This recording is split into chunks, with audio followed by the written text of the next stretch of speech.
I was the main culprit of that. Probably in transition, turning the ball over, things like that. So I got to be better, starting on the ball. But yeah, turnovers did impact this game. I feel like we take care of the ball and shoot more threes. We come out with that W tonight. For you, you were able to find some offensive rhythm. Was there anything that you read from their defense that allowed you to kind of get to your spots? Just going under in the pick and roll, no rim protection down there. So just being comfortable, not sped up, and just getting to the rim, and then that opened up other stuff for me too. How is it just to play in game number 82 and to wrap up this regular season? It's definitely good. My body definitely feels it. First time, I played this many games in my professional career, especially at this level. So definitely grateful and appreciative of it. But yeah, I definitely feel it. So, but take a couple weeks off and then I get back to it and anticipate having another great season. What was your main takeaway from the way that Jordy and his staff approached this season and the way that they were trying to get you guys to play on the court? Just going out there and being the most physical team, basically not trying to go out there and let anybody punk us. Trying to set the tone, the type of coach he is. He demands, excellence from almost everyone, and he holds everybody to the same standard. So I feel like they do a great job of holding people accountable. And so just going out there, he wasn't really worried about the wins and the losses, just, how we competed every night. And I feel like if that's all he's asking for, no matter if you play 2 minutes, 20 minutes, 30 minutes, if you go out there and just complete and play hard, it'll trickle on to the rest of the guys also.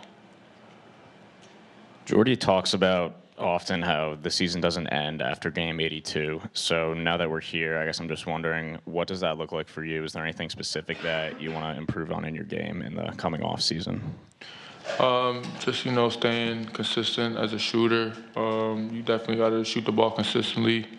Just play in this league. And then, obviously I started playing on the ball towards the middle of the season. So getting better at that, being more comfortable with reads and defenses and handling the ball under pressure, stuff like that is probably playing off 2 feet, probably my biggest, off-season focal points this year. From the start of training camp to now, this has been a year of milestones for you. You talked about what you needed to improve on the off season. As you go into next season, what's the main thing you want to achieve? Is it being, a bona fide starter on the roster, or what type of goals do you see for yourself for next season?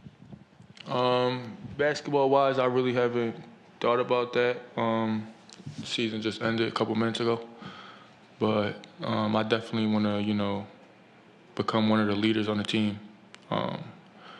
I've played probably one of the least amount of NBA games on this team coming into the season.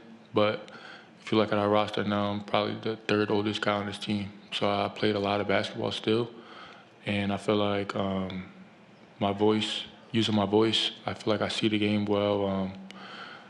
Coach trusts me to use my voice too, and the guys kind of listen to me. So I think I just want to step into be more comfortable being a leader. Whether it's with the second unit, the young guys coming in, et cetera, things like that. I feel like that's something I could definitely, grow and excel in going forward. Tyrese, like you said, season just ended, but kind of how memorable will this season be for you? Just thinking back to all of the moments that did happen, Phoenix, other big moments that you've had. How memorable will this be for you, kind of thinking that this is really big one in your basketball career? I feel like it's very memorable. I was probably this summer, like on my way out of, my NBA career, if you think about it. Then I just, stood with the grind and, the work started showing in games when I got an opportunity. They say you just need one coach to believe in you. And I feel like, Jordy was that guy for me and gave me a chance. And I feel like I held on my end to doing everything he asked for. And then the trust just grew larger and larger, all the way through game 82.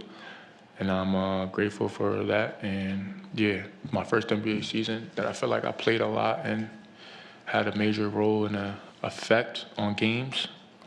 It's definitely going to be one I remember for sure. You mentioned the coaching staff. You obviously got to handle the ball a lot. You pretty much free range to kind of shoot whenever. Like how important was it the confidence that was kind of instilled into you and the responsibility that was given to you pretty early on? It was great, like I said, when you come from, a situation to where I was, you think about it, probably a year ago today, I was playing in the G League, season was over, and didn't know my plans going forward. I wasn't signed, had no summer league team I was playing on. I didn't know where I was going, but you look back a year later, I'm finishing, starting a NBA game with 20 points, game 82. So, things just come full circle and you just stick with the work. And when the coach instills confidence in you like that, it shows.